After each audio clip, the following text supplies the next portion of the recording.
नमस्कार. मी चिंतामणी सहस्रबुद्धे. रागरंग.com या यूट्यूब वाहिनीवर आपलं सहर्ष स्वागत आहे.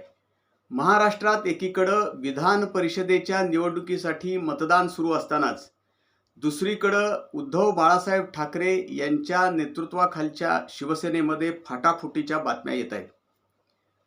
ती फाटाफूट सावरण्याचा संजय राऊत, त्या पक्षाचे प्रतोद अनिल देसाई, त्यानंतर अरविंद सावंत खूप प्रयत्न करतायत, खटपट करतायत, परंतु त्याला काही लगेच यश येईल अशी चिन्ह दिसत नाहीत. आज दिल्लीमध्ये काही थोड्या वेळापूर्वी बोलवलेल्या पक्षाच्या बैठकीला पक्षादेश काढून सुद्धा अनेक खासदार गैरहजर आहेत अशी बातमी आहे. त्यामुळं उभाठा या शिवसेनेमधली फूट जवळजवळ निश्चित झाल्याचं आता मानलं जातंय. आणि कालपासून त्या संदर्भामध्ये स्वतः पक्षाचे प्रवक्ते संजय राऊत, खासदार अरविंद सावंत, लोकसभेतले नेते, त्यानंतर प्रतोद अनिल देसाई हे सातत्यानं बोलतायत. त्या सगळ्या खासदारांना जे काही फुटणार असतील त्यांना गद्दार म्हणतायत, त्यांना पैसे मिळाल्याचं सांगतायत. पूर्वी 50 कोटी, आता 15 कोटी असे आकडे सांगतायत. आणि या सर्व फुटून जाणाऱ्या खासदारांना त्यांच्या मतदारसंघामध्ये जाऊन धडा शिकवो असाही इशारा संजय राऊत यांनी दिलेला आहे. आता ही जी सगळी घडामोड चाललेली आहे जर ही शिवसेनेतली फूट कायम राहिली आणि खरोखरच शिवसेनेतले हे 6 खासदार फुटले, आत्ताच्या बातम्या येत आहेत त्याच्यावरून, तर शिवसेनेतली ही दुसरी फूट आहे. खरं म्हणजे शिवसेनेतली ही कितवी, चौथी, पाचवी फूट असेल. यापूर्वी आपल्याला माहीत आहे की अगदी शिवसेनेचे कट्टर नेते छगन भुजबळ आणि त्यांच्याबरोबरचे काही लोक बाहेर पडलेले होते. त्यानंतर माजी मुख्यमंत्री असलेले नारायण राणे शिवसेनेतून बाहेर पडलेले होते. माजी मंत्री गणेश नाईक हे सुद्धा शिवसेनेतनं बाहेर पडलेले होते. आणि खुद्द राज ठाकरे यांनी सुद्धा शिवसेनेचा त्याग करून आपली स्वतंत्र संघटना नंतर स्थापन केलेली होती. त्यामुळे शिवसेनेला फाटाफूट किंवा फूट ही काही नवीन नाही. ही अनेक वेळा आत्तापर्यंत शिवसेनेमध्ये झालेली आहे. फक्त आत्ताची फूट ही अधिक गंभीर आहे आणि आजच्या राजकीय परिस्थितीमध्ये अधिक ठळक दिसणारी आहे. आता या फुटीचे जी कारणं आहेत आणि ही फूट व्हायला जे कारण झालेलं आहे याची कारणं आणि त्याचं आत्मपरीक्षण शिवसेनेचे नेते, म्हणजे विशेषतः शिवसेना प्रमुख उद्धव ठाकरे, आदित्य ठाकरे आणि त्यांचे प्रवक्ते संजय राऊत आणि अन्य नेते याचं आत्मपरीक्षण करणार का, हा खरा सवाल आहे. ही शिवसेनेतली फूट किंवा शिवसेनेतनं बाहेर पडायचं आणि बाहेर दुसऱ्या पक्षात जायचं किंवा दुसऱ्या पक्षाबरोबर हातमिळवणी करायची, ही जी प्रक्रिया सुरू झालेली आहे ती 2019 मध्ये अधिक वेगात सुरू झाली, हे लक्षात घ्या. त्यापूर्वीच्या फुटी ह्या वेगळ्या स्वरूपाच्या होत्या, पण 2019 मध्ये संपूर्ण शिवसेनाच युतीतून फुटली आणि ती महाविकास आघाडीला, म्हणजे काँग्रेस आणि राष्ट्रवादीला जाऊन मिळाली. महाविकास आघाडी स्थापन झाली, सरकार स्थापन झालं. त्या सरकारचं मुख्यमंत्रीपद उद्धव ठाकरेंनी स्वीकारलं, आदित्य ठाकरेंनी मंत्रिपद स्वीकारलं. शिवसेनेच्या सुद्धा अन्य नेत्यांनी त्या सरकारमध्ये मंत्रिपदं मिळवली. काँग्रेस आणि राष्ट्रवादीला एक प्रकारे लॉटरीच लागली. ज्या काँग्रेस आणि राष्ट्रवादीनं शिवसेनेवरती जातीवादाचा, धार्मिक तेढ वाढवल्याचा सातत्यानं आरोप केला होता, त्याच शिवसेनेबरोबर त्यांनी युती केली सत्तेसाठी. आणि मग त्याचे काहीतरी वेगवेगळे तात्विक समर्थन करत त्यांनी आपली वेळ काढून नेली ती. आता त्यानंतर त्या शिवसेनेमधनं पहिल्यांदा जर फूट झाली असेल तर ती शिवसेनेतच पुन्हा झाली 2-2.5 वर्षानंतर. आणि एकनाथजी शिंदे बाहेर पडले 40 आमदारांसकट.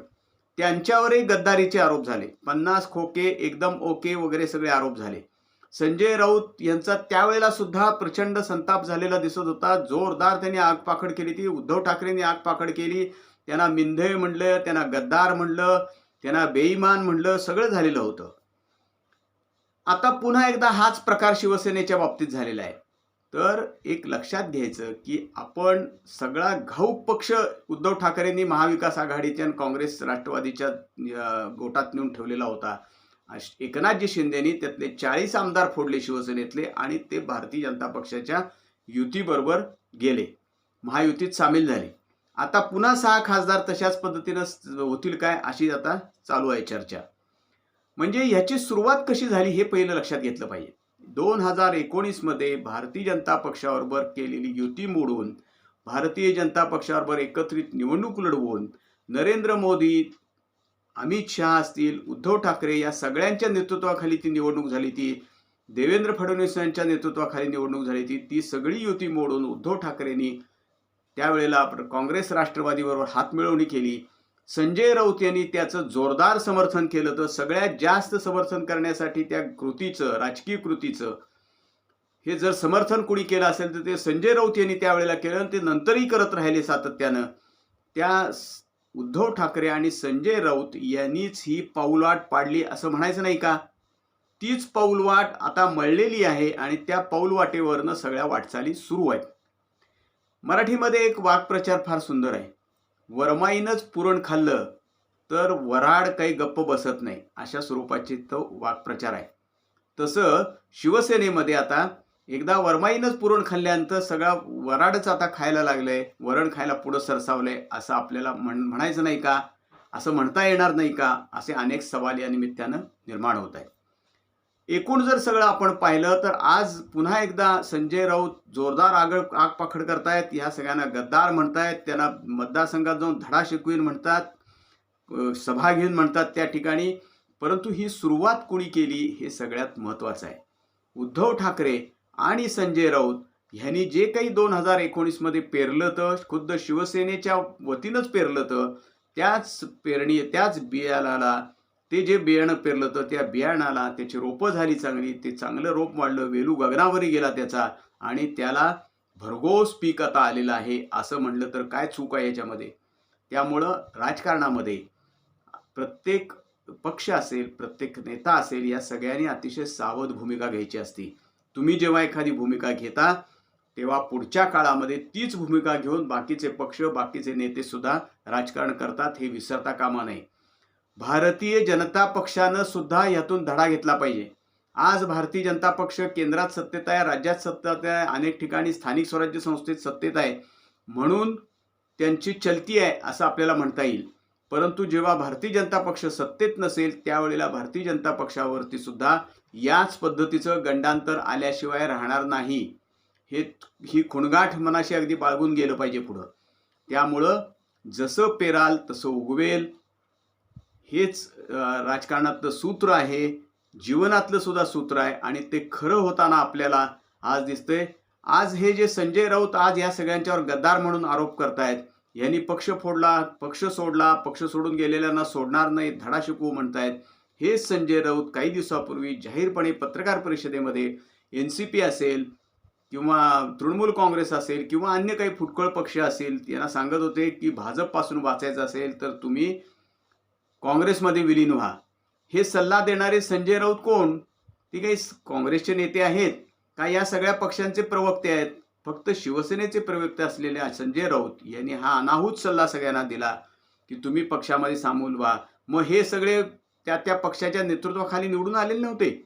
त्या तृणमूल काँग्रेस किंवा NCP असतील किंवा अन्य पक्ष असतील यांनी त्यांच्या पक्षाच्या चिन्हावर निवडणूक लढवली नव्हती, त्यांच्या नेतृत्वाखाली निवडणूक लढवली नव्हती. मग त्यांना जाण्याचा सल्ला जो संजय राऊत देत होते तो सल्ला त्यांच्याच पक्षातल्या काही नेत्यांनी, खासदारांनी ऐकलाय काय? अशी शंका यावी परिस्थिती आहे. आणि त्यांनी वेगळी थोडी संजय राऊत सांगत होते त्याच्या थोडी वेगळी वाट चोखाळली, पण वाट चोखाळली यात काही शंका नाही. तर अशी सगळी परिस्थिती आहे. त्यामुळं राजकारणामध्ये अतिशय सावध असायला लागतं. ज्याच पद्धतीचं राजकारण तुम्ही करतात त्याच पद्धतीचं राजकारण तुमच्यावर सुद्धा झाल्याशिवाय राहत नाही. कोकणीमध्ये एक म्हण आहे, केले तुका झाले माका.